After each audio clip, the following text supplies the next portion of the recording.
So hey everyone, welcome back to another quick and very interesting tutorial. In this quick tutorial, I'm going to show you how you can find if how you can fix the issue if the second monitor is not detecting on your system.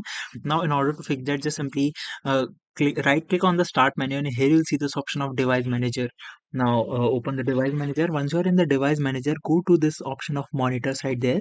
Now, make sure that there are two different monitor setups are looking for you. That means in under the monitor section there are two different drivers for two different monitors will appear for you. If it does not, just simply select the monitor, and here you see this option of scan for hardware changes. Just simply tap over it. It will rescan the list and it will find if there is a second monitor or not. Now, even if you still do not find the second monitor here, that simply means that there is some hardware issue, so make sure to fix that. But if it is a software issue, it will definitely get solved from here only.